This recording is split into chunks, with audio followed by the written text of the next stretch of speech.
Hello everyone, good evening, नमस्कार, जय हिंद। स्वागत है आप सभी का डागर कंसेप्ट के इस ऑनलाइन प्लेटफॉर्म पे। तो भी कैसे हैं आप सभी लोग? उम्मीद करती हूँ सब लोग बहुत अच्छे होंगे। एग्जाम की तैयारी आप सभी लोगों की बहुत अच्छे से चल रही हो।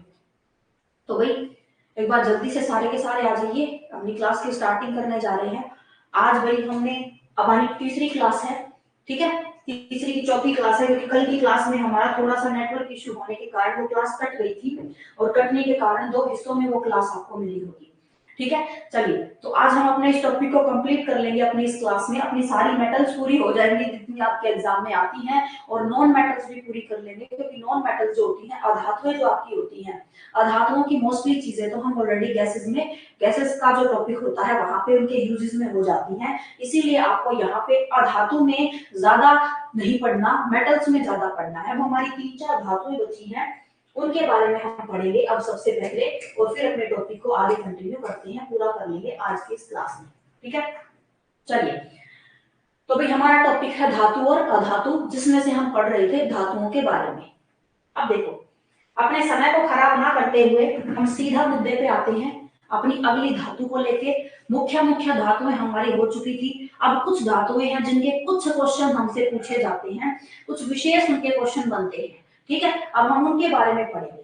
तो देखो, एक धातु है अपनी, जिसे आप बोलोगे मरकरी। एक धातु है आपकी जिसे आप क्या बोलोगे, मरकरी। और मरकरी को ही आप पारा भी बोलते हो। इसके दो नाम होते हैं, मरकरी भी बोला जाता है और पारा भी इसको बोला जाता है। और इसका जो रासायनिक चिन्ह होता है, रासायनिक सिंबल होता है, वो क्या होता है, Hg, ठीक है। Hg से इसको डिनोट किया जाता है। अब देखो, पारे से क्वेश्चन क्या पूछा जाएगा, तो भी आपको ज्यादा कुछ रखना नहीं है, बस ये याद रखना, पारे से आपसे क्वेश्चन एक तो ये पूछा जाएगा, एकमात्र धातु, एकमात्र धातु है जो, एकमात्र धातु है जो तरल रूप में पाई जाएगी, ठीक है। जो तरल रूप में पाई जाती है, जो सदैव तरल रूप में मिलेगी आपको, कमरे के तापमान पर भी तरल रूप में देखने को मिलेगी, तरल रूप में पाई जाती है, एकमात्र ऐसी धातु होती है जिसे आप क्या बोलोगे, मरकरी, ठीक है। एक क्वेश्चन तो ये पूछा जाता है, कई बार पूछा जा चुका है, यूं समझ लीजिए कम से कम ये पिछले 3-4 साल के पेपर ही अगर आप आर्मी के उठा के देखोगे, तो आपको किसी ना किसी एआरओ में कई बार, लगभग 10 बार ये क्वेश्चन आपको देखने को मिला होगा कि कौन सी धातु है जो तरल अवस्था में पाई जाती है। तो धातु कौन सी है, अपनी मरकरी पारा, ठीक है। अगला, अगला देखिए भाई, अगला क्वेश्चन इसके पूछ लिया जाता है इसके उपयोग से, ठीक है। नेक्स्ट क्वेश्चन पूछा जाता है इसके उपयोग से, कि इस धातु का उपयोग आप कहां पे करोगे। तो भाई देखो, इस धातु का खुद ही तरल रूप में है, तो इससे कोई मिश्र धातु तो बनेगी नहीं, मिश्र धातु आप बना नहीं पाओगे। तो इससे जो क्वेश्चन बनेगा वो इसके उपयोग से ही बनता है, कि इसका उपयोग आप कहां कहां पे करते हो अपने दैनिक जीवन में। तो भाई सबसे पहला उपयोग आप सभी को पता है कि पारा जो हमारी धातु होती है वो थर्मामीटर में भरी जाती है, ठीक है। थर्मामीटर, बुखार नापने का जो यंत्र होता है जिसे आप थर्मामीटर बोलते हो, उसके अंदर जो धातु भरी हुई होती है, जिसके कारण हमें पता चलता है कि किसी का तापमान कितना है शरीर का, वो हमें पारे के कारण ही पता चलता है, इसे आप क्या बोलोगे, थर्मामीटर। दूसरा इसका उपयोग होता है भाई स्फिग्मोमैनोमीटर, रक्तचाप और रक्त दाब मापने वाला जो यंत्र है, उसमें भी पारा ही भरा हुआ होता है। थर्मामीटर में तो होगा ही होगा, स्फिग्मोमैनोमीटर में भी यही होता है। और अगर हम वायुमंडल का दाब मापने वाले यंत्र की बात करें, बैरोमीटर, तो उसमें भी क्या होता है, पारा। तो दूसरा उपयोग इसका आप लिखेंगे कि स्फिग्मोमैनोमीटर, स्फिग्मोमैनोमीटर व बैरोमीटर में प्रयोग, ठीक है। स्फिग्मोमैनोमीटर व बैरोमीटर में उपयोगी होता है आपका, ठीक है, आपका आपकी ये धातु यानी पारा उस चीज में उपयोगी होता है।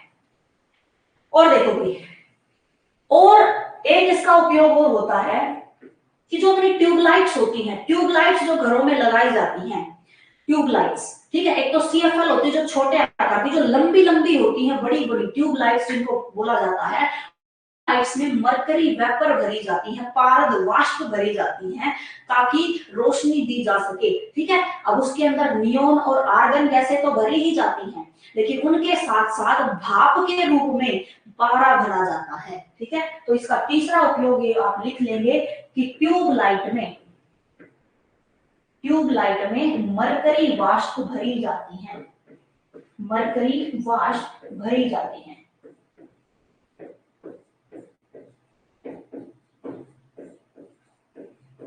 ठीक है, इनको भर देते हैं हम किसके अंदर, किसी भी ट्यूबलाइट के अंदर। ठीक है, तो पारे में आपको ये चीजें याद रखनी है, और आप ये बात याद रख लेंगे कि पारा जो है वो बहुत कम तापमान पर भी, भाई आपके मन में ये तो आता होगा कि थर्मामीटर वगैरह है, इनमें इसी को क्यों भरा जाता है, किसी और को भी तो भर सकते हैं। तो इसीलिए नहीं भरते क्योंकि ये जो है ये माइनस टेम्परेचर पर भी जमता नहीं है, और हमें अगर कहीं पे किसी ऐसी जगह पे लेके जाना है थर्मामीटर को जहां पे बर्फीला इलाका है, तो आपको पता है वहां पे तो टेम्परेचर -30 डिग्री, 40 डिग्री, 50 डिग्री भी हो सकता है, और अगर हमें उसके अंदर का पारा जम गया तो फिर उसका उपयोग नहीं हो पाएगा। इसीलिए पारे को भरते हैं, क्योंकि पारे का टेम्परेचर यानी पारा बहुत ज्यादा लो टेम्परेचर पर भी जमता नहीं है, ठोस नहीं होता। इसी कारण इन सारे के सारे पैरामीटर्स में, सारे के सारे पैमानों में पारा भरा जाता है।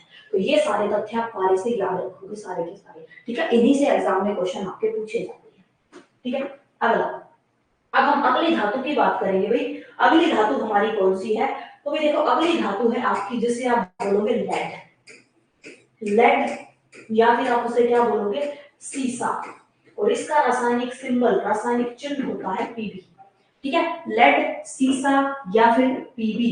ठीक है, ये लेड के बारे में हम बात करेंगे। ठीक है, अब लेड से क्वेश्चन क्या पूछा जाएगा, तो लेड से क्वेश्चन पूछा जाएगा, भाई इंपॉर्टेंट क्वेश्चन बनता है यहाँ से, एकमात्र धातु है जो विद्युत की कुचालक होती है। ठीक है, एकमात्र धातु है जो विद्युत की कुचालक होती है।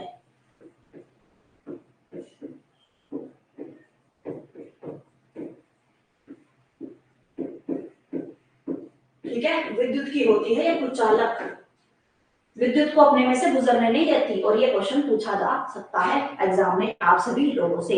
ठीक है, कि कौन सी धातु जो धातु होते हुए भी विद्युत की कुचालक होगी, वो होती है आपका लेड। ठीक है, अब देखो ये जो लेड होता है, ये लेड जैसे आप सभी को पता है, चांदी के वृक हम मिठाई के द्वारा खा लेते हैं तो हमको कोई नुकसान नहीं होता हमें।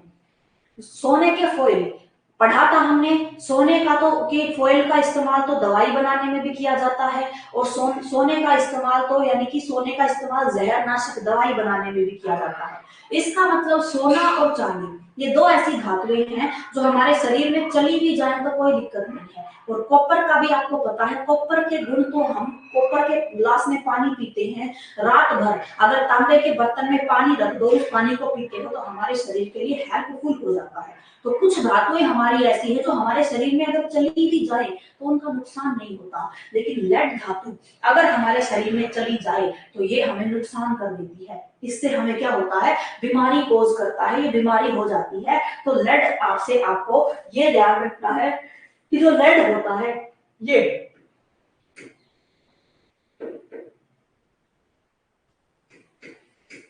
लेड के कारण एक रोग हो जाता है, मीना माता आप जिसे बोलते हैं, मीना माता रोग। ठीक है, मीना माता रोग, जो रोग कब होगा, पानी के जरिए होता है। पानी अगर आप पीते हो, अगर आपके पानी में लेड है, क्योंकि अक्सर लेड कंपनी और फैक्ट्रियों के अपशिष्ट से निकलता है, और अगर आपके घरों में ऐसा पानी आता है जो किसी नहर का है, तो सीधी सीधी बात है वो नहर कहीं ना किसी बड़ी कहीं दूसरी जगह से काट कर लाई होगी, और वो जगह अगर किसी फैक्ट्री एरिया से गुजरती है तो फिर सीधी सीधी बात है उसमें अपशिष्ट जरूर मिलाए जाते होंगे। जैसे राजस्थान में इंदिरा गांधी नहर का पानी आता है, इंदिरा गांधी नहर में पंजाब जोन से जब वो निकलती है, पंजाब से होके जब वो नहर आती है, तो पंजाब की सारी शुगर फैक्ट्रियों का सारा अपशिष्ट उसके अंदर मिल जाता है। उसके अंदर फ्लोराइड की और लेड की मात्रा बहुत ज्यादा है। अगर उस नहर के पानी को सीधा कोई पीने में इस्तेमाल कर लेता है तो उसके शरीर में लेड जमा हो जाएगा, और लेड होने के कारण फिर उसको मीना माता रोग हो जाता है। ठीक है, मीना माता रोग हो जाता है। और भाई ये रोग जो है, ये रोग सीधे सीधे तंत्रिका तंत्र को प्रभावित करता है। ठीक है, तो यह रोग तंत्रिका तंत्र को प्रभावित करता है।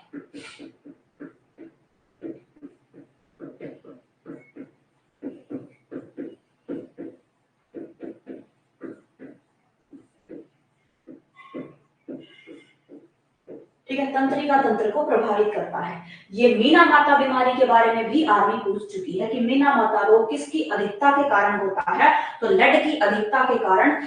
लेड या फिर सीसा दे दे ऑप्शन में, लेड दे दे, या फिर ऑप्शन में आपको रासायनिक चिन्ह दे दे, आप क्वेश्चन को ठीक कर दोगे। इसकी अधिकता के कारण मीना माता रोग होता है।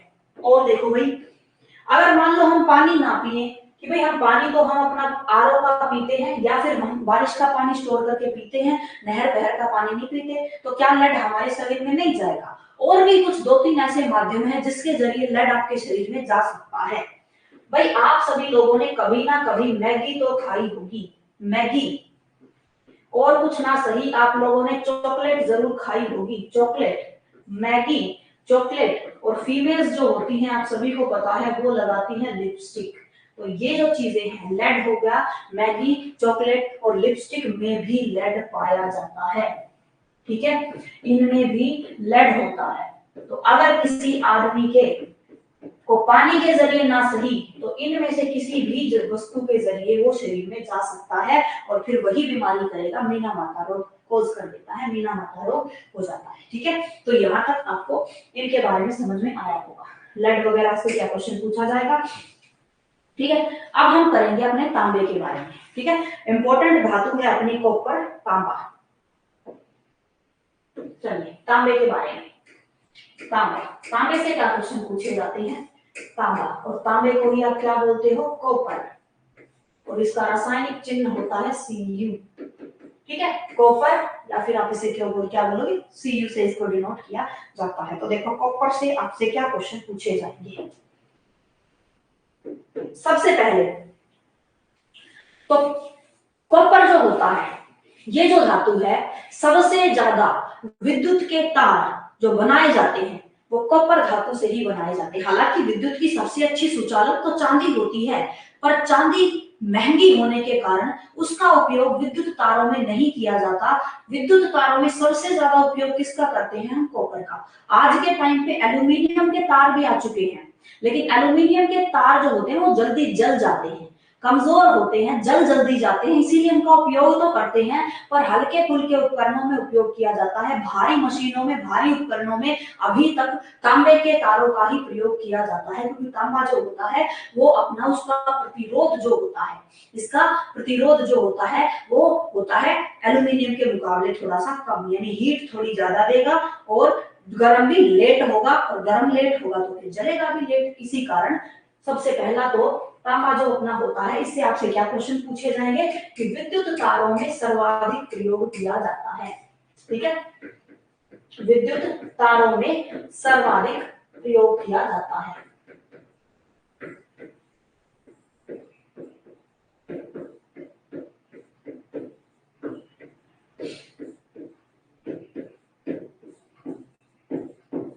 ठीक है, सबसे ज्यादा प्रयोग किसका करोगे, कॉपर का करोगे, तांबे का करोगे।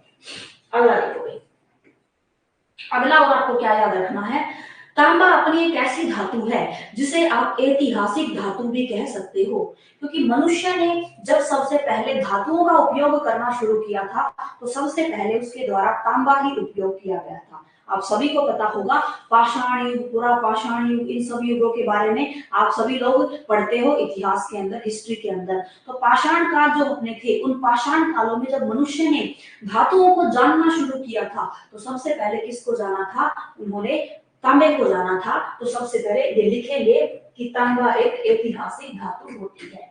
ठीक है, तांबा एक ऐतिहासिक धातु है।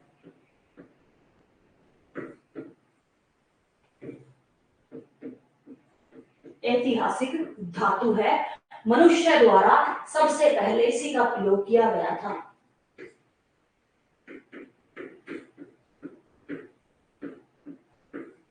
मनुष्य द्वारा सबसे पहले तांबे का प्रयोग किया गया था।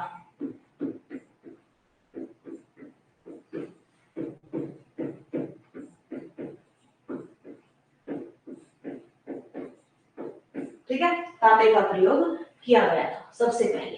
ठीक है, ये तो कुछ इसके ऐतिहासिक तथ्य हो गए जो हमारे यानी कि हमेशा कॉमन कॉमन क्वेश्चन हमारे बन जाते हैं। ठीक है, सेहत के लिए अच्छा होता है, शरीर में चला जाए तो कोई दिक्कत नहीं है, अच्छा होता है। अब देखो और क्वेश्चन आपसे तांबे से क्या पूछे जाएंगे, तो देखो क्वेश्चन आपसे पूछ ले कि तांबा जो हमारा होता है इसका अयस्क क्या है, तांबे का अयस्क क्या है, कहां से तांबा आपको प्राप्त होगा। तांबा आपको लेना है, मिलना है तो कॉपर आपको कहां से मिलेगा, तो बस आप एक चीज याद रखेंगे, कॉपर पायराइट, एक नाम आपको याद रखना है, कॉपर पायराइट, ये इसका अयस्क होता है जहां से ये मिलेगा, यानी जमीन से इस अयस्क के रूप में बाहर निकाला जाता है आपका तांबा। ठीक है, तो ये आप तांबे के बारे में याद रखेंगे। अब देखो तांबे की जो मिश्र धातुएं होती हैं वो हमारे लिए जरूरी है, तांबे की मिश्र धातुओं से क्वेश्चन पढ़े आते हैं। हालांकि मिश्र धातु में आप सभी लोगों को अलग से कराने की सोच रही हूँ, तो लेकिन फिर भी थोड़ा इसका जिक्र इधर भी कर लेते हैं। ठीक है, अलग से तो करेंगे ही एक जगह पे, सारी मिश्र धातु में सारी की सारी मिश्र धातु एक ही जगह पे एक ही क्लास में हो जाएंगी, लेकिन तांबे के बारे में यहाँ पे थोड़ा सा बात कर लेते हैं। ठीक है, तो मिश्र धातु,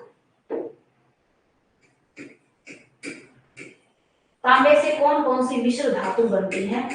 ठीक है, यानी तांबे को और किस धातु के साथ मिला दे कि एक नया उत्पाद हमें प्राप्त हो जाए, तो सबसे पहली जो मिश्र धातु तांबे की होती है, सबसे पहली मिश्र धातु है जिसे आप बोलोगे रोल गोल्ड, जिसे आप क्या बोलोगे, रोल गोल्ड, पहली मिश्र धातु होती है रोल गोल्ड, रोल गोल्ड। आप कहोगे गोल्ड, गोल्ड यहाँ कहां से आ गया, और गोल्ड यहाँ कहां से आ गया, क्या सोने के साथ मिलाते हैं, तो भाई पहली बात तो हम आपको एक चीज बता दें कि सोने के आभूषण बनाने में मैंने आपको बताया था कि सोने के आभूषण बनाने में एल्यूमिनियम, तांबा या चांदी तीनों में से किसी का भी मिश्रण किया जा सकता है, क्योंकि 24 कैरेट सोने के तो आभूषण बनते नहीं है, उसमें कुछ मिलावट करनी पड़ती है, और मिलावट ज्यादातर किसकी की जाती है, कॉपर की। तो सोने के साथ भी अगर कॉपर को मिला दो तो कोई दिक्कत नहीं है, परंतु ये जो है आपके सामने रोल गोल्ड, ये कोई वास्तविक गोल्ड नहीं है, सोना नहीं है, नाम बस इसका सोना है, इसमें सोना कहीं भी उपयोग नहीं होता। तो देखो रोल गोल्ड से क्वेश्चन तो आपसे ये पूछा जाता है कि इसे मूर्खों का सोना, रोल गोल्ड को मूर्खों का सोना या नकली सोना भी कहा जाता है। ठीक है, मूर्खों का सोना या फिर नकली सोना भी कह सकते हो।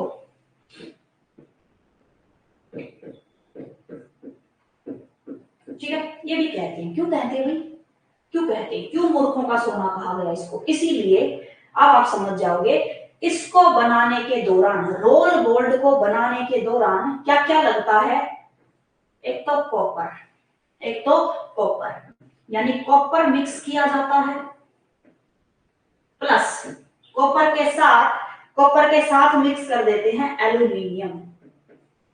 ठीक है, कॉपर और एल्यूमिनियम इन दोनों को मिक्स किया जाता है और बन जाता है आपका रोल गोल्ड। अब आप ये बताओ कहां पे सोना इस्तेमाल हुआ है, दोनों धातु इस्तेमाल हुई हैं, कॉपर और एल्यूमिनियम। अब इन दोनों में से सोना कौन सा है, कोई सा भी नहीं है। आप कहोगे फिर तो ठीक कहा आपने, मूर्खों का ही सोना है, मूर्ख बनाने की बात है, नाम रख दिया सोना, और सोने का कहीं उपयोग इसके अंदर है ही नहीं। ठीक है, अब आपसे पूछ ले कितनी कितनी परसेंट, तो फिर 95% तो इसके अंदर होता है कॉपर यूज, और महज 5% इसके अंदर क्या होता है, एल्यूमिनियम का उपयोग। ठीक है, इसी कारण अब आपसे पूछ ले नकली सोना बनाने में कौन सी धातु ज्यादा इस्तेमाल करी जाती है, तो ज्यादा तो इस्तेमाल क्या करोगे, कॉपर, थोड़ी मात्रा में इस्तेमाल की जाती है आपकी एल्यूमिनियम। ठीक है, तो पहला तो हो गया आपका ये, आप सभी को पता है नकली सोना कहाँ पे इस्तेमाल होगा, नकली जेवर बनाने में। नकली जेवर जो 50-50 रुपए के, 100-100 रुपए के, 150-150 रुपए के जो नकली ज्वेलरी आ जाती है ना मार्केट में, वो सारी ज्वेलरी रोल गोल्ड के द्वारा ही बनाई जाती है। दूसरी मिश्र धातु कौन सी है इसकी, दूसरी मिश्र धातु कौन सी है, तो दूसरी मिश्र धातु है भाई आपकी पीतल, पीतल। ठीक है, पीतल, और पीतल से भाई आर्मी कई बार क्वेश्चन पूछ चुकी है, ध्यान रखिएगा, पीतल से कई बार क्वेश्चन पूछ चुकी है कि पीतल किसकी मिश्र धातु है और किस किस को मिलाने से पीतल का निर्माण होता है। तो पीतल, तो देखो भाई पीतल जो आपका होता है, कॉपर कॉपर प्लस जिंक, ठीक है, कॉपर प्लस जिंक, और जिंक को ही जस्ता भी कहा जाता है। तो ऑप्शन में कई बार वो जिंक भी दे सकता है और वो जस्ता भी दे सकता है। तो कॉपर कैसे बनती है, कॉपर बनती है भाई, सॉरी, पीतल कैसे बनती है, कॉपर और जिंक को अगर आप मिला दो तो बन जाती है आपकी पीतल, बन जाती है। लगभग 70% मिलाना पड़ेगा आपको कॉपर और 30% आपको मिलाना पड़ेगा जिंक। इस अनुपात में इन दो धातुओं को मिलाओगे तो जो नई मिश्र धातु आपको प्राप्त होगी वो क्या प्राप्त हो जाएगी, पीतल प्राप्त हो जाएगी। और पीतल का उपयोग भी बर्तन बनाने में किया जाता है, ठीक है।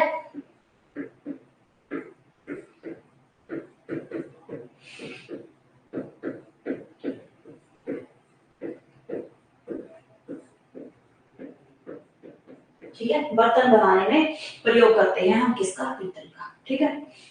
दूसरी धातु आपकी ये हो जाती है, दूसरी मिश्र धातु ये होगी।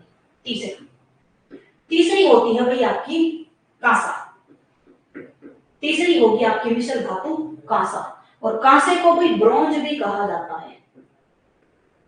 कांसे को आप क्या बोलोगे, ब्रोंज भी कहोगे, ब्रोंज, ठीक है। कांसा या फिर आप उसको क्या बोलोगे, ब्रोंज, ब्रोंज।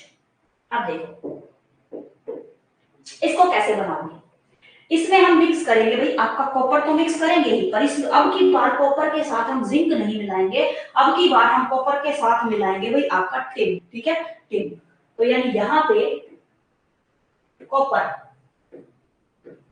कॉपर और कॉपर के साथ हम मिलाएंगे Sn, और Sn सिंबल होता है किसका, टिन का, ठीक है। कॉपर के साथ हम किसको मिलाएंगे, टिन को मिलाएंगे और कॉपर, इन दोनों को मिला देंगे किस अनुपात में, 88% कॉपर और आपका 12% टिन, इस अनुपात में मिला देंगे, प्राप्त हो जाएगा आपको कांसा, प्राप्त हो जाएगा आपको कांसा। और लिख लेंगे कि भाई कांसा जो होता है ये भी बर्तन और मंदिर की घंटी, ठीक है, मंदिर की जो घंटी होती है वो बनाने में और बर्तन आदि बनाने में उपयोग होता है।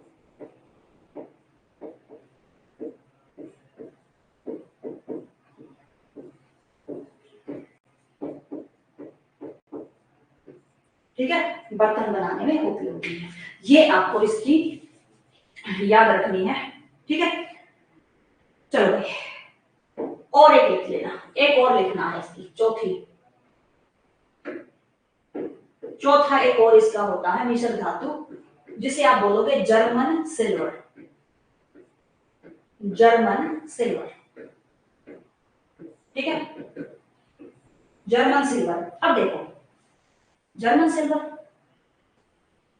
जैसे सोना था, नाम सोना हो गया पर सोना कहीं उपयोग ही नहीं हुआ, वैसे एक अपनी धातु है जर्मन सिल्वर, नाम सिल्वर है पर चांदी कहीं यूज ही नहीं होगी, ठीक है। क्वेश्चन पूछ ले आपसे नकली चांदी कौन सी कहलाएगी, तो नकली चांदी को आप क्या बोलोगे, जर्मन सिल्वर आप इसको बोलोगे, ठीक है। तो पहले तो इसके अंदर लिखेंगे इसको बनाने में क्या क्या इस्तेमाल किया जाता है, तो इसे बनाने में हम एक तो लेंगे कॉपर, क्या लेंगे, कॉपर लेंगे, उसके साथ कुछ मात्रा में हम क्या मिलाएंगे, जिंक मिलाएंगे, कुछ मात्रा में क्या मिलाई जाती है, जिंक, और प्लस में हम कुछ मात्रा में मिलाते हैं आपका निकल, ठीक है, आपका निकल, निकल, ठीक है।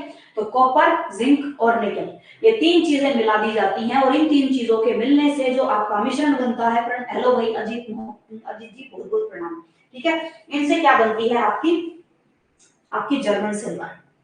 50% आप यूज करोगे कॉपर, 50% कॉपर मिलाओगे, 30% आपको मिलानी है जिंक और 20% आपको मिलाना है निकेल। इस अनुपात में इन तीन चीजों को मिलाओगे तो आपकी जर्मन सिल्वर बन जाएगी, तो इसे आप बोलोगे नकली चांदी, ठीक है, नकली चांदी कहते हैं, नकली चांदी कहते हैं, जिसमें नकली चांदी कहते हैं जिसमें चांदी की मात्रा 0 होती है, जिसमें चांदी की मात्रा 0% होती है। क्वेश्चन आपसे ऐसे ही पूछा जाता है, वो कौन सी चांदी है जिसमें चांदी की मात्रा 0% होती है, या फिर आपसे ऐसे पूछ लेंगे जर्मन सिल्वर में चांदी की मात्रा कितने प्रतिशत होती है। तो ध्यान रखेंगे नाम सिल्वर है, सिल्वर उपयोग कहीं पे भी नहीं हो रही है। ठीक है, ये चीजें आपको कॉपर में याद रखनी है, तांबे में याद रखनी है। ठीक है,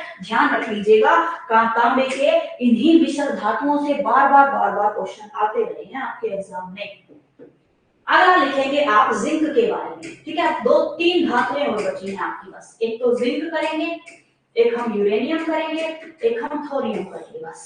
और धातुएं हमें नहीं करनी, और हम कर चुके हैं। और बाकी धातुएं हमारी ऐसी धातुएं हैं जो रेडियो सक्रिय धातुएं हैं, रेडियो धर्मी है। उनका उपयोग आज तक हमारे यानी साइंटिस्ट भी नहीं कर पाए हैं, तो हम तो उनका उपयोग कहाँ कर लेंगे, हम तो उनका उपयोग भी कर ही नहीं सकते। ठीक है, तो अनुपयोगी धातुएं हैं, अब तक उनका कोई उपयोग नहीं हो पाया है। तो देखो सबसे पहले जिंक, जिंक से आपको क्या याद रखना है, तो देखो अब जिंक मिला के हमने क्या बनाया था, थोड़ी देर पहले मिश्र धातु मिलाई थी, कॉपर के साथ जिंक मिला के हमने पीतल बनाया था। तो पीतल के बारे में इधर नहीं पढ़ेंगे, ठीक है, अब इधर नहीं पढ़ेंगे। जिंक के बारे में आपको क्या याद रखना है कि भाई जिंक के अयस्क आपको याद रखने हैं, इसके अयस्क जरूरी हैं कि जिंक के कौन कौन से अयस्क हैं, इसके अयस्कों का उपयोग ज्यादा किया जाता है। तो देखो जिंक के अयस्क कौन कौन से हैं, सबसे पहला इसका अयस्क होगा जिसे आप बोलोगे जिंक सल्फाइड, जिसे आप क्या बोलोगे, जिंक सल्फाइड। पहला अयस्क है इसका जिंक सल्फाइड आपका। ठीक है, जिंक सल्फाइड समझ में आ गया होगा आपको। इसका पहला अयस्क कौन सा है, जिंक सल्फाइड। अब देखो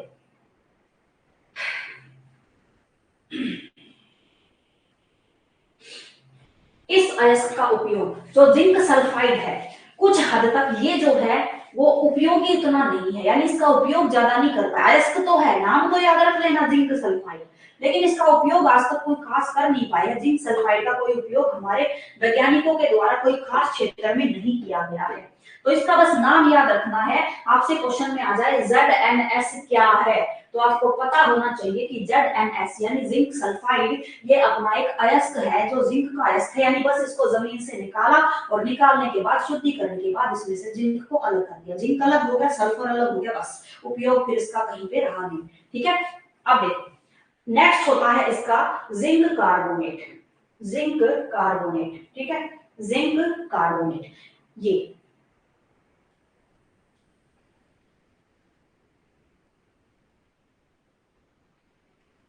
बाबूलाल यादव जी वन लाइनर ही रखते रहिएगा आप, ठीक है, आप वन लाइनर ही रखते रहिएगा। वन लाइनर क्वेश्चन आपको दिए जाएंगे, ठीक है, chapter wise one liner question भी दिए जाएंगे। अब आप मुझे बताओ, आप वन लाइनर ही पढ़े हो क्या आज तक, एक बार जल्दी बताओ मुझे। आज से पहले कभी भी कहीं भी कोर्स आप लोगों ने किसी ने भी लिया है क्या, वन लाइनर ही लिया है कि बस एक टॉपिक से वन लाइनर 15-20% उठाए, 15-20 वन लाइनर तथ्य उठाए और वही आपको करवाती है। भाई कब कब कब जागोगे नींद से आप, कब आपका ये वहम दूर भागेगा कि कुछ लिमिटेड क्वेश्चन रटने से अब सिलेक्शन नहीं होगा। भाई 172 प्लस कट ऑफ रही थी पिछली बार जोधपुर यारों की। आप अगर यूपी से भी कहीं से बिलोंग करते हो तो यूपी वगैरह की कट ऑफ भी 165 168 रही है। आपको क्या लगता है अब की बार कट ऑफ उससे कम रहेगी क्या, कम नहीं रहने वाली, उससे ज्यादा ही जाएगी, और ज्यादा जाएगी तो आप कुछ गिने चुने परसेंट रट के ना सिलेक्शन नहीं ले सकते। तो तथ्य तो मैं दूंगी, वो तो मुझे पता है, मुझे देने ही है तुम्हें तथ्य, तो तुम्हारे पीडीएफ के रूप में मैं डलवाऊंगी, लेकिन तथ्य रट के अगर प्रश्न थोड़ा सा भी घुमा दिया तो फिर पेपर में कैसे करोगे, फिर पेपर में कैसे करोगे, फिर बाद में आप यही कमेंट करोगे कि आपके पढ़ाए हुए में से क्वेश्चन नहीं आए। तो भी क्वेश्चन आएंगे कैसे, क्वेश्चन तो यहीं से बनते हैं, थ्योरी से बनते हैं, कहीं से भी घुमा के कैसे भी क्वेश्चन पूछ लेता है आपसे, आपसे वो सीधा दे देगा वो जिंक का इनमें से कौन सा है जो जिंक का अयस्क नहीं है। अब वो तो तब पता चलेगा ना जब आपको अयस्क के बारे में पता हो। ठीक है, तो भाई वो सब तो तुमको दिए जाएंगे जो है, लेकिन क्लास में खाली तथ्य के रूप में पढ़ाया नहीं जाएगा। क्लास में तो टॉपिक थ्योरी के अकॉर्डिंग ही पढ़ाया जाएगा। हाँ, आपको तथ्यात्मक प्रश्न है वो प्रश्न पीडीएफ के रूप में आपको दूंगी मैं, ठीक है, पीडीएफ के रूप में दिए जाएंगे ताकि पेपर के टाइम पे तुम्हारी हेल्प हो जाए, यानी तुम्हें याद करने में, रिवीजन करने में सहायता हो जाए, क्या क्या क्वेश्चन आपको पढ़ने हैं, क्या क्या चीजें आपके काम की है। तो तथ्यात्मक प्रश्न वैसे मिलते हैं, पूरा टॉपिक तथ्यों के बेस पे नहीं होता, ठीक है। तो बबलू यादव जी आप थोड़ा सा चीजों को समझ के चलो भाई, ठीक है, क्योंकि पेपर अगर थोड़ा भी लेवल अप हो गया ना भाई, तो मेरा कुछ नहीं जाना, आपका बहुत भारी नुकसान हो जाएगा। तो मैं उसी चीज को लेके चल रही हूँ कि पेपर चाहे कैसा भी आ जाए, भाई आप लोगों का पेपर बहुत अच्छा हो जाए, बस उसी चीज को लेके। नहीं तो तथ्य को अगर लेके चलते तो एक दिन में ये टॉपिक पूरा हो जाता, एक दिन में 40-50 तथ्य बनने हैं बस इससे, एक दिन में मैंने 40-50 तथ्य लिखे और आप लोगों को करा दिए, टॉपिक पूरा हो गया। लेकिन ऐसे नहीं होता, ठीक है। तो आप टेंशन मत लो, ऑब्जेक्टिव क्वेश्चन भी दूंगी मैं आपको कि भाई इस टॉपिक से ऑब्जेक्टिव क्वेश्चन कैसे कैसे पूछे जाते हैं, कौन कौन से मुख्य तथ्य हैं, सब दूंगी। सब्र तो रखो थोड़ा सा, ठीक है, थोड़ा सा तो सब्र रखो, ठीक है। चलो जिंक कार्बोनेट, तो देखो जिंक कार्बोनेट, बस इसके बारे में आपको याद क्या रखना है, ये नकली दांत बनाने में उपयोगी है, ठीक है, नकली दांत बनाने में उपयोगी। नकली जो दांत बनते हैं, किसी का दांत टूट जाता है तो डॉक्टर नकली दांत लगा देते हैं, तो वो नकली दांत जो बनते हैं वो किसके बनते हैं, जिंक कार्बोनेट के बनते हैं, ठीक है, जिंक कार्बोनेट के बनते हैं नकली दांत। और ये जिंक कार्बोनेट पृथ्वी से सीधे प्राप्त किया जाता है, बाद में मिक्स करके नहीं बनाया जाता, ठीक है। तो याद रखेंगे जिंक कार्बोनेट का ये काम होता है। और एक चीज और याद रखेंगे आप इसके बारे में कि जिंक कार्बोनेट को जिंकाइट भी कहा जाता है, इसे जिंकाइट भी कहा जाता है, इसे जिंकाइट भी कहा जाता है, ठीक है, ये आप याद रख लेंगे, ठीक है। टेंशन मत लो भाई, सब कुछ होगा, ठीक है, सब कुछ होगा। अब आप अगर 10 दिन में ही सब कुछ चाहोगे कि 10 दिन में ही सब कुछ हो जाए, तो वो चीज तो फिर पॉसिबल नहीं है ना, ठीक है, वो चीज पॉसिबल नहीं है। तो ये आप याद रख लेंगे भाई, आपका जिंक सल्फाइड और जिंक कार्बोनेट, ये क्वेश्चन आपसे पूछा जा सकता है। नकली दांत बनाने में कौन सी धातु इस्तेमाल होती है, तो जिंक इस्तेमाल होती है। वास्तव में जिंक के साथ किसका इस्तेमाल होगा, तो जिंक कार्बोनेट का, उससे आपके नकली दांत बनते हैं। अगला देखो भाई, नेक्स्ट है अपना अगली जो धातु है उसे आप बोलेंगे यूरेनियम, उसे आप क्या बोलोगे, यूरेनियम, यूरेनियम धातु। बस यूरेनियम के बारे में ज्यादा कुछ आपको याद नहीं रखना है, एक लाइन याद रखनी है, बस एक तथ्य याद रखना है यूरेनियम से, एक तथ्य, बस एक लाइन याद रखनी है यूरेनियम से। और वो क्या याद रखोगे आप, वो आपको ये याद रखनी है कि यूरेनियम जो आपका है यह परमाणु बम बनाने में प्रयोग की जाती है, ठीक है।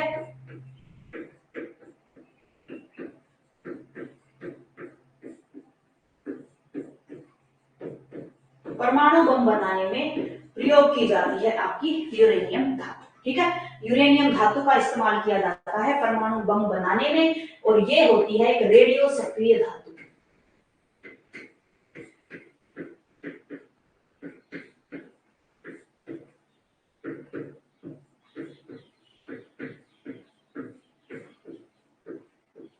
ठीक है।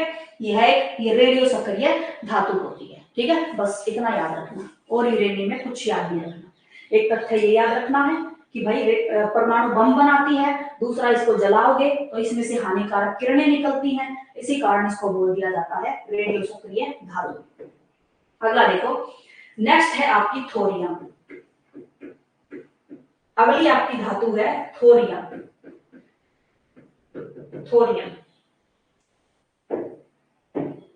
ठीक है, थोरियम लास्ट है आपकी धातु, लास्ट आपकी धातु है थोरियम। उसके अलावा यहाँ पे आपको कुछ नहीं करना, ठीक है, थोरियम में आपको और कुछ नहीं करना। तो देखो थोरियम जो आपका है, थोरियम जो आपकी धातु है, इसमें आपको याद क्या रखना है, क्या याद रखोगे आप इसको, तो देखो सबसे पहले भाई जो थोरियम आपकी धातु है, इसमें आपको याद रखना है कि थोरियम जो धातु है ये भी रेडियो सक्रिय है। अगर किसी देश के पास यूरेनियम नहीं है, यूरेनियम बहुत महंगी धातु होती है भाई, हर देश के पास है भी नहीं।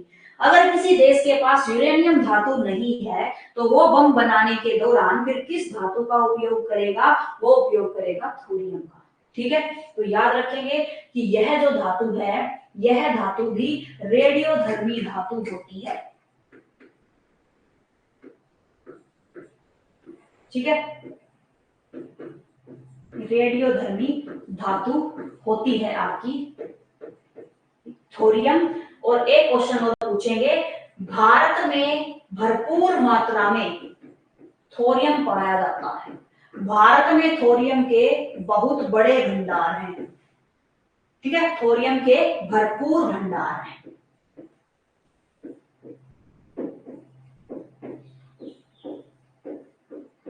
ठीक है, भरपूर भंडार है।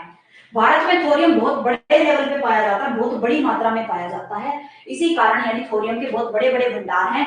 हमें जरूरत नहीं है भविष्य में किसी से, यानी कि अगर हमारे पास यूरेनियम नहीं है तो हम एनर्जी के लिए यूज किसका कर लेंगे, फिर हम यूज कर लेंगे अपने थोरियम का। ठीक है, तो ये बात आप याद रखेंगे सभी के सभी।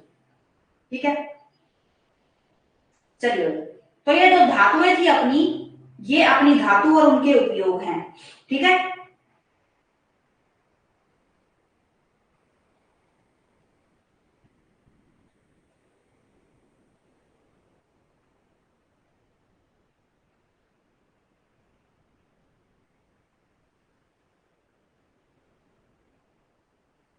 चलिए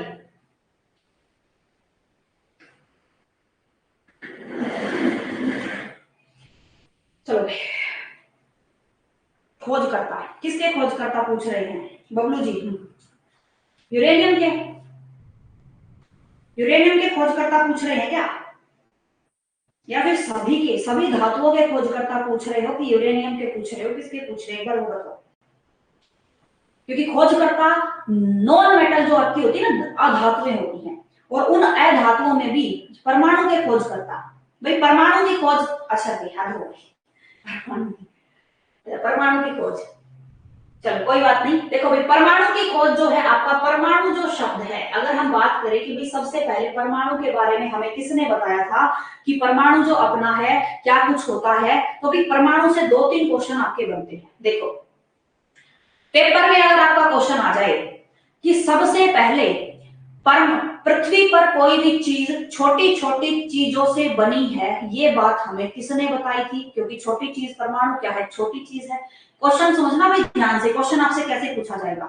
अगर आपसे पूछा जाए पृथ्वी पे पाई जाने वाली सभी निर्जीव वस्तुएं किसी छोटे कण से बनी है, ये धारणा किसने दी थी, तो आपका आंसर होगा महर्षि कणाद।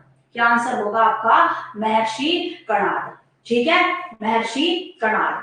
दूसरा, अगर आपसे क्वेश्चन पूछा जाए परमाणु शब्द किसने दिया था, किस साइंटिस्ट ने, किस वैज्ञानिक ने सबसे पहले आप ये बताया था कि भाई परमाणु जो होता है वो कोई शब्द है, यानी परमाणु वगैरह कुछ होता है, कोई भी चीज है वो परमाणु से मिलके बनी है, तो आप तब आंसर ये दे देंगे। तब आंसर क्या देंगे, आपका आंसर होगा डेमोक्राइटिस। तब आपका आंसर क्या होगा, डेमोक्राइटिस। लेकिन अगर आपसे पूछा जाए कि परमाणु की खोज किसने की थी, सबसे पहले परमाणु की खोज किसने की थी, तो फिर आपका आंसर क्या आ जाएगा, तो फिर आप आंसर दोगे जॉन डाल्टन। ठीक है, अब देखो मैं बता देती हूं, इधर लिख देती हूं। देखो, सबसे पहले परमाणु का जिक्र, परमाणु का जिक्र यानी सबसे पहले किसने हमें बताया था कोई छोटी छोटी चीज है, कुछ होता है हमारे आसपास, तो आपका आंसर होगा महर्षि कणाद। ठीक है, क्वेश्चन आ जाए परमाणु की खोज किसने की थी, परमाणु की खोज किसने की थी, तो फिर आपका आंसर क्या आ जाएगा, जॉन डाल्टन। आपका आंसर क्या आ जाएगा, जॉन डाल्टन। और क्वेश्चन आपसे पूछा जाए कि परमाणु को परमाणु नाम किसने दिया था, परमाणु का नामकरण किसने किया था, तो परमाणु शब्द का सबसे पहले प्रयोग, परमाणु शब्द सबसे पहले दिया था आपके डेमोक्राइटिस। ठीक है, डेमोक्राइटिस नामक साइंटिस्ट ने। ये 3 क्वेश्चन आपके परमाणु की खोज से बनते हैं, तीनों बार में पूछ चुकी है भाई, कणाद, महर्षि कणाद के बारे में भी पूछ चुकी है। तो ध्यान रखेंगे, क्वेश्चन पूछ लिया जाए कि कौन से किसने सबसे पहले हमें बताया था कि प्रत्येक वस्तु कुछ छोटे कणों से बनी है, महर्षि कणाद ने। परमाणु को खोज सबसे पहले खोजा किसने था? जॉन डाल्टन ने। परमाणु को परमाणु नाम किसने दिया था? डेमोक्राइटस ने। इस तरह से 3 क्वेश्चन आपके होंगे। हाँ, जीडी में आता है, बबलू यादव जी, जीडी में आया है, कणाद वाला जीडी में आ चुका है, ठीक है, ये महर्षि कणाद वाला जीडी में आ चुका है। तो आप खाली एक जॉन डाल्टन पे यहाँ, जॉन डाल्टन वाला तो कम से कम 5-6 बार ही आ चुका है, ये तो कई बार आ चुका है। महर्षि कणाद वाला भी 1-2 बार आ चुका है, ठीक है। तो आप दोनों तीनों नाम याद रखेंगे, ठीक है, दोनों तीनों नाम याद रखेंगे, टेंशन मत लीजिएगा, ठीक है। चलो भाई, नेक्स्ट है अपना धातुएं सारी आपकी हो चुकी हैं, इंपॉर्टेंट सारी की सारी। अब हम आते हैं अधातुओं के ऊपर, आपकी नॉन मेटल्स के ऊपर। अधातु,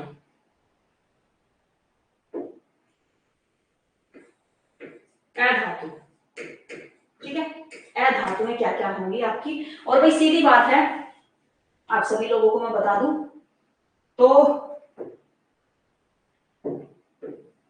कल तो हो जाएगा संडे। अब संडे के दिन आपको पता है भाई क्लास नहीं लगती, ठीक है।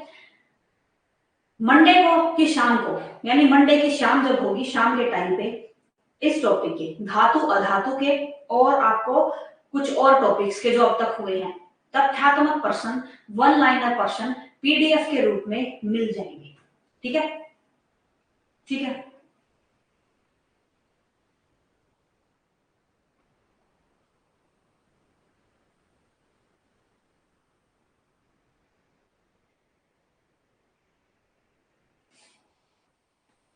बबलू यादव जी, आप एक काम कीजिएगा, आपका जो क्वेश्चन है, क्योंकि आपका क्वेश्चन पूरा मुझे समझ में नहीं आ रहा, एक बार जो जो भी क्वेश्चन आपका रहा है, जैसे आप पूछा था मैम पौधे किससे उत्पन्न होते हैं, ऑप्शन जड़ पौधे तना, ऑप्शन, अच्छा ऑप्शन जड़ पौधे तना, ठीक है। चौथा ऑप्शन क्या था एक बार वो और बताओ, ठीक है, चौथा ऑप्शन और बताना, फिर मैं आपको आंसर दूंगी, ठीक है। क्योंकि अभी जो 3 ऑप्शन आपने दिए हैं, इन 3 ऑप्शन में से तो आपका ऑप्शन होना चाहिए तना, क्योंकि पौधा जो होता है कई तरह से, बीज से भी पौधे बनते हैं, तने से भी शाखाओं के रूप में पौधे बन जाते हैं, कलम लगाने से भी पौधों का विकास होता है। तो चौथा ऑप्शन भी देना। आप एक काम करना बबलू यादव जी, जो आपका क्वेश्चन 19 अप्रैल के एग्जाम में आया था, तो फिर चौथा ऑप्शन होगा इनमें, मतलब एक और ऑप्शन होगा, या तो होगा इनमें से कोई नहीं, या फिर चौथा ऑप्शन कुछ ऐसा हो सकता है इनमें से सभी।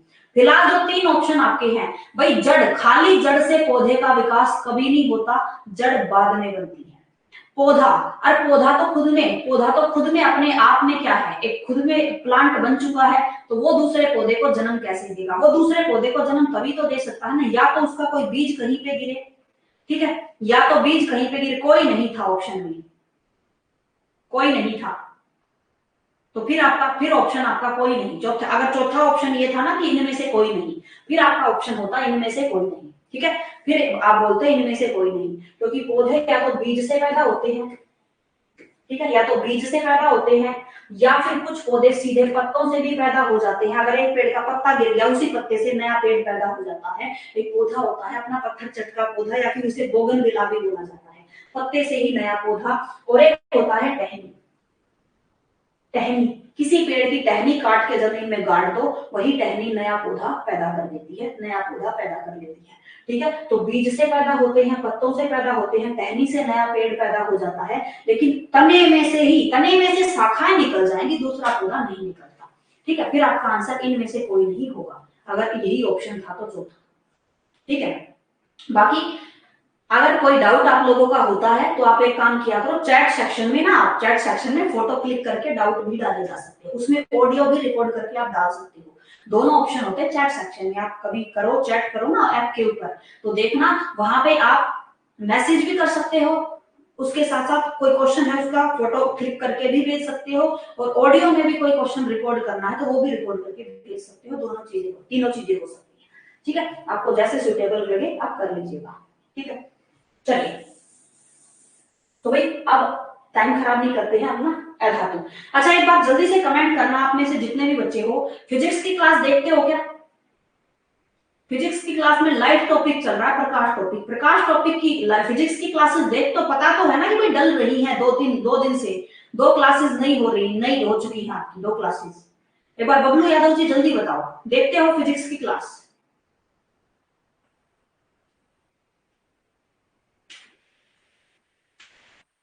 अच्छा देखते हो वहां कोई इशू है, वहां कोई प्रॉब्लम कोई दिक्कत है तो एक बार बताओ। देखते हो, चलो मुकेश यादव जी देखते हैं। चलो तो प्रकाश समझ में, प्रकाश की घटनाएं समझ में आ रही होंगी ना भाई। अब देखो मैं लाइव में आने कभी, आपको पता है कल तो नेटवर्क इशू था ही, नेटवर्क इशू था जिसके कारण यानी कि लाइव चल ही नहीं रही थी। कल तो चलती चलती क्लास ही बीच में कट गई थी, जिसके कारण करना पड़ा हमको थोड़ा सा यानी कि रिकॉर्डेड पे देना पड़ा कि भी बच्चे कम से कम क्लास तो देख ले, जैसे भी देखे किसी भी तरह से देखे।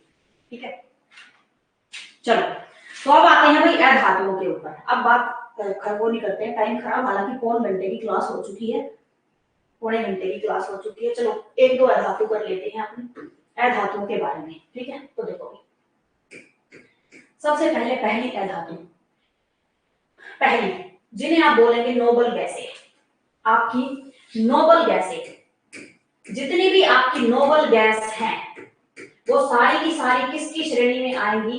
अधातु की श्रेणी में। नोबल गैसें किसकी श्रेणी में आएंगी? आपकी अधातु की श्रेणी में। आपकी हीलियम, आपकी आर्गन, आपकी जिनोन, आपकी क्रिप्टोन, आपकी रेडोन, तीनों जो छह की छह धातुएं हैं, ये छह की छह धातुएं अधातुएं किस श्रेणी में आती हैं? नोबल गैस की श्रेणी में। और नोबल गैस के सारे उपयोग हमने गैसों में पहले ही कर लिए थे, पता है ना भाई, सबने क्लास देखी होगी ना गैस वाली। तो गैसों में हमने हर किसी का कर लिया था कि नोबल गैसों में हीलियम कहाँ उपयोग करी जाती है, हाइड्रोजन सॉरी आपका क्रिप्टोन कहाँ यूज की जाती है, जिनोन कहाँ यूज करी जाती है, आर्गन का क्या उपयोग है, रेडोन के बारे में क्या तथ्य याद करने हैं, वो सारा हम कर चुके हैं। तो अभी हम यहाँ दोबारा इनको रिपीट नहीं करेंगे, दोबारा रिपीट नहीं करेंगे कि दोबारा सारी नोबल गैस इधर पढ़ो, क्योंकि उतना समय भाई बच्चों अब ना आपके पास है नहीं, ना आपके पेपर में इतना टाइम है। ठीक है तो सारी की सारी नोबल गैसें किसकी श्रेणी में आएंगी? आपकी अधातु की श्रेणी में। अब हम यहाँ पे करने जा रहे हैं आपकी नाइट्रोजन। नाइट्रोजन यहाँ पे करेंगे क्योंकि नाइट्रोजन से कुछ क्वेश्चन बनते हैं जो आर्मी जीडी बार बार पूछती है। नाइट्रोजन यहाँ पे करके चलेंगे हम तो अपनी। ठीक है नाइट्रोजन, ठीक है नाइट्रोजन, नाइट्रोजन से तथ्यात्मक प्रश्न लिखवाऊंगी बबलू यादव जी। ठीक है ज्यादा कुछ नहीं लिखना, तथ्य लिखने हैं आपको, तथ्यात्मक प्रश्न नाइट्रोजन से याद रखनी है। ठीक है अब देखो नाइट्रोजन क्या क्या होता है। पहला तथ्य लिखेंगे नाइट्रोजन के बारे में,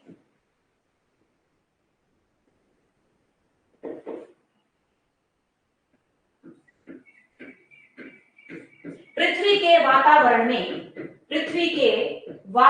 में सर्वाधिक पाई जाने वाली धातु है। ठीक है पृथ्वी के वातावरण में सबसे ज्यादा पाई जाने वाली क्या है? अधातु होती है। पहला प्रश्न तो आपका यही हो गया, पृथ्वी के वातावरण में सर्वाधिक पाई जाने वाली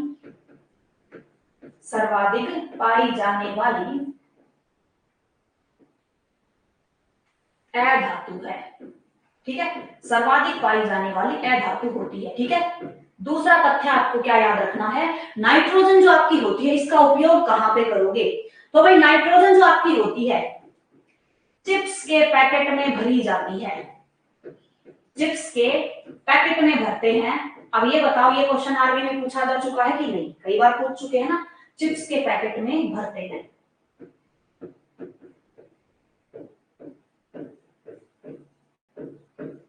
चिप्स के पैकेट में भरेंगे नाइट्रोजन। अगला वायुयान के टायरों में, वायुयान हवाई जहाज जो अपनी होती है, वायुयान के टायरों में भी नाइट्रोजन भरी जाती है। ठीक है वायुयान के टायरों में भरी जाती है नाइट्रोजन, इसमें भरते हैं। दूसरा तीसरा उपयोग इसका ये होगा, ये भी जरूरी है, पूछा जा चुका है, ये भी जरूरी है, कई बार पूछा जा चुका है। वायुयान के टायरों में कौन सी गैस भरते हो? नाइट्रोजन। चिप्स के पैकेट में कौन सी गैस भरोगे? नाइट्रोजन। खाद का निर्माण किया जाता है, खाद बनाई जाती है, जो यूरिया बनता है आपका, ठीक है उसको बनाने में किसका उपयोग करेंगे? नाइट्रोजन का। तो खाद बनती है आपकी। ठीक है ये इसका उपयोग हो गया। चौथा उपयोग इसका क्या होता है?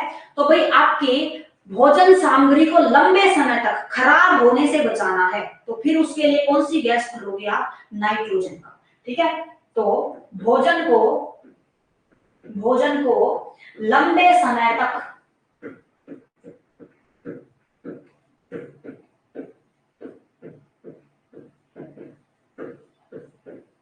सड़ने से बचाने में, ठीक है, सड़ने से बचाने में प्रयोग की जाती है।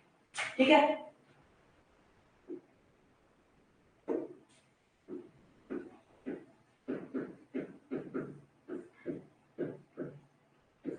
ठीक है, ये आपको याद रखना है तथ्य। एक आप याद रखोगे, मृत शव, डेड बॉडीज को आपको स्टोर करके रखना है, उनको स्टोर करना है, तो हम फिर कैसे करेंगे?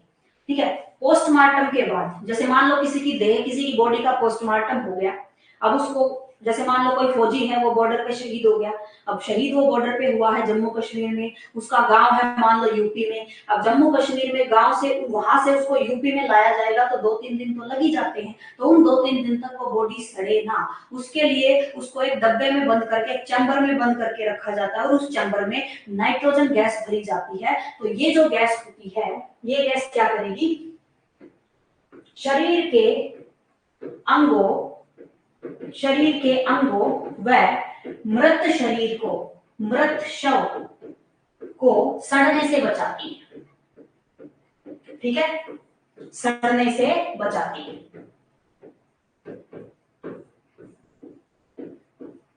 ठीक है, मृत शरीर को सड़ने से बचाएगी और शरीर के अंगों को सुरक्षित रखेगी। अंग कैसे? किसी ने हृदय दान कर दिया, किसी ने नेत्र दान कर दिए, किसी ने यकृत दान कर दिया, किडनी दान कर दी, तो उन किडनियों को फिर स्टोर करके रखा जाएगा। तो किस गैस में स्टोर करके रखा जाता है? लिक्विड नाइट्रोजन में। नाइट्रोजन को तरल रूप में लाया जाता है और उसमें इसको रख दिया जाता है। ठीक है, तो ये नाइट्रोजन के उपयोग हैं। एक और लिख लीजिएगा, लिंग कोशिकाओं को, लिंग कोशिका, लिंग कोशिका, जैसे आप सभी को पता होगा, गाय भैंसों को इंजेक्शन लगाए जाते हैं ताकि वो, अच्छा ऐसे ही कह रहे थे, चलो ठीक है, चलो ठीक है। अब देखो बबलू जी, देखो मेन बात ये होती है ना कि जैसे अयस्क वगैरह तो फिर करवाने पड़ते हैं, वो मेरी मजबूरी है कि वो चीजें करानी पड़ती हैं।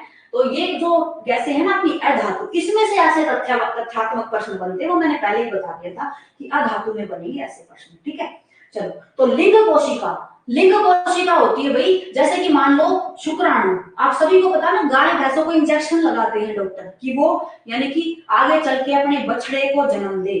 ठीक है, बछड़े को जन्म दे, गर्भवती हो जाए, गर्भ धारण कर ले, इसके लिए डॉक्टर इंजेक्शन लगाते हैं। उस इंजेक्शन में होते हैं उसी जीव के नर की लिंग कोशिकाएं उसमें होती हैं, और आप देखते होंगे डॉक्टर एक बड़े से डब्बे में वो इंजेक्शन रख के लेके आता है, और उस डब्बे को जब खोलते हैं उसमें से धुआं धुआं सा निकलता है, तो वो धुआं क्या होता है? वो नाइट्रोजन गैस ही भरी होती है।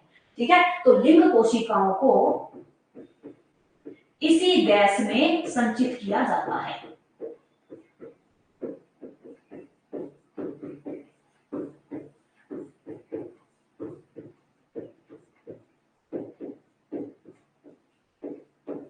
ठीक है, लिंग कोशिकाओं को इसी गैस में संचित करते हैं। ये नाइट्रोजन के उपयोग हैं जो दैनिक जीवन में करते हैं। ठीक है, अब देखो, तो नाइट्रोजन के इतने सारे उपयोग आपके किए जाते हैं। दूसरी आपकी अधातु है जिसे आप बोलेंगे फास्फोरस। ठीक है, दूसरी आपकी धातु होती है जिसे आप क्या बोलोगे? फास्फोरस। कि फास्फोरस से क्या क्वेश्चन आपके पूछे जाएंगे, तो भाई फास्फोरस भी जरूरी है आपका, तो फास्फोरस से क्वेश्चन आपको पढ़ने हैं। ठीक है, फास्फोरस से क्या क्वेश्चन आपके पढ़े जाएंगे। ठीक है, अब देखो, ऐसे ही तथ्यात्मक प्रश्न फास्फोरस से पूछे जाते हैं। पहला प्रश्न तो आपको ये याद रखना है, फास्फोरस को पानी में डाल के रखा जाता है, पानी में डाल के रखेंगे।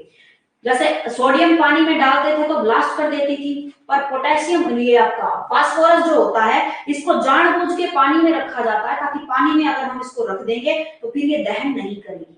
ठीक है, फिर क्या नहीं करेगी? दहन नहीं करेगी। ठीक है, तो सबसे पहले तो आप फास्फोरस के बारे में ये बात आप जरूर लिख लेंगे कि ये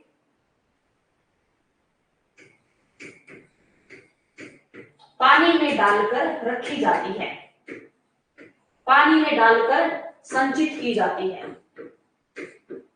ताकि हवा के साथ दहन ना करे। ठीक है, पानी में डाल के इसको संचित रखेंगे, स्टोर करके रखेंगे। दूसरा याद रखेंगे कि फास्फोरस विस्फोटक पदार्थ बनाने में प्रयोग की जाती है।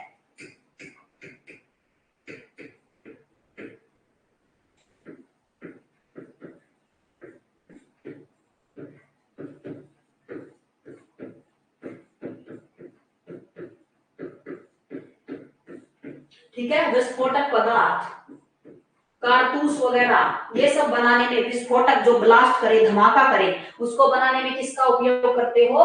फास्फोरस का उपयोग करते हो। एक और लिखेंगे कि लाल फास्फोरस, लाल फास्फोरस,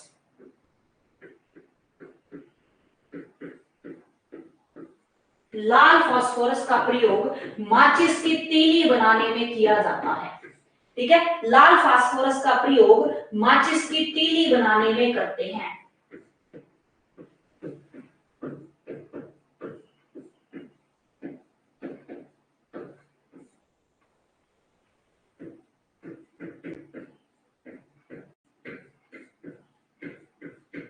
ठीक है, माचिस की तीली बनाने में लाल फास्फोरस का प्रयोग करते हैं। ठीक है, तो फास्फोरस के बारे में ये तथ्य दो, बस ये माचिस की तीली वाला क्वेश्चन जरूर याद रखना भाई।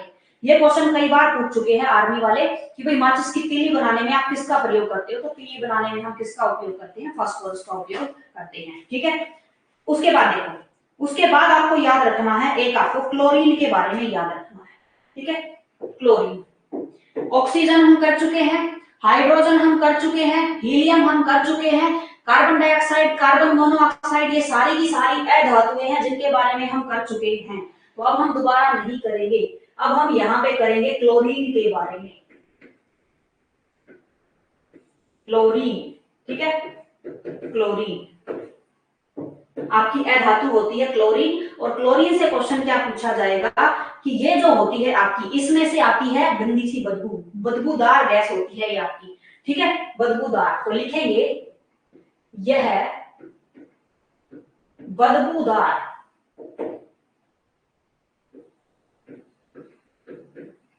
बदबूदार गैस होती है।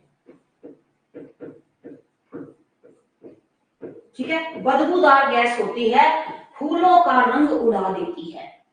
ठीक है, फूलों का रंग, अगर किसी फूल पे आपको क्लोरीन गैस छिड़क दो ना, उस फूल का रंग गायब हो जाएगा, लाल था तो वो सफेद निकल जाएगा। ठीक है, तो क्वेश्चन यही पूछा जाएगा कि फूलों का रंग उड़ाने वाली गैस कौन सी होती है? तो फूलों का रंग उड़ा देती है आपकी क्लोरीन गैस। ठीक है, फूलों का रंग उड़ा देती है। ठीक है, फूलों का रंग उड़ा देती है आपकी क्लोरीन गैस। ठीक है, और इसका उपयोग करेंगे ब्लीचिंग पाउडर में विरंजक चूर्ण बनाने में।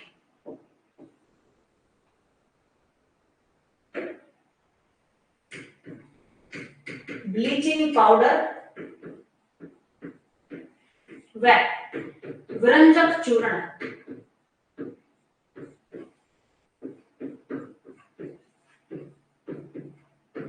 बनाने में उपयोगी है।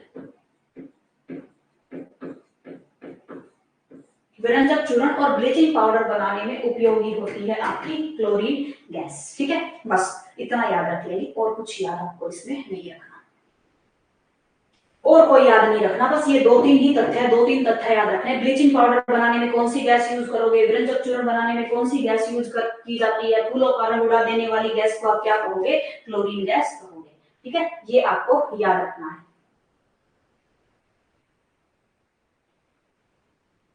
ठीक है, अब देखो नंबर 4, नंबर 4 जो आपकी है उसको आप बोलोगे सल्फर। ठीक है, चौथी आपकी होती है अधातु, जिसे आप बोलोगे सल्फर।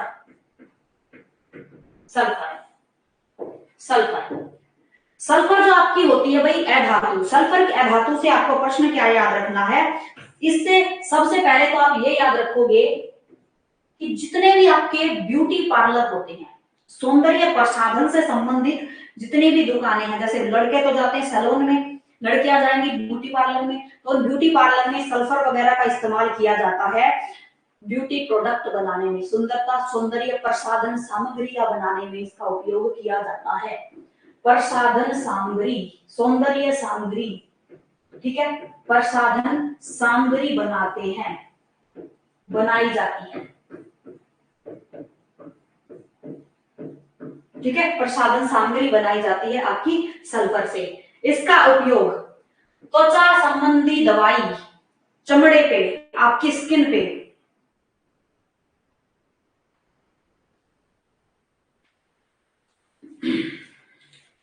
बबलू यादव जी बस मैथ्स अच्छा सा कर लो जी, साइंस में कोई दिक्कत नहीं आएगी। कारण ये है साइंस में तुमको सारी चीजें मिलेंगी, तथ्यात्मक प्रश्न वगैरह सब मिलेंगे जो आपके लेवल के हैं, सब मिलेगा। ठीक है, अब जितना तुम्हें कंटेंट मिलेगा उतना तो याद कर ही लोगे ना आप, अब उतना तो याद कर लेना, बस आपका एग्जाम निकल जाएगा। बस मैथ्स अच्छा कर लोगे, क्योंकि बच्चों को मैथ्स ज्यादा मारता है, कमजोर बच्चों को।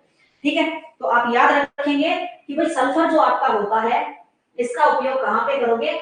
त्वचा संबंधी दवा बनाने में, त्वचा संबंधी दवाई बनती है, दवा बनती है।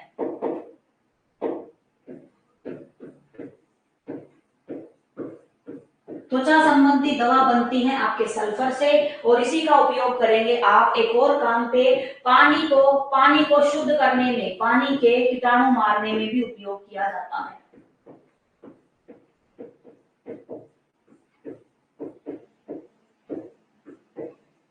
ठीक है, पानी के कीटाणु मारने में भी उपयोगी है आपकी सल्फर। ठीक है, ये आप याद रख लेंगे। ठीक है,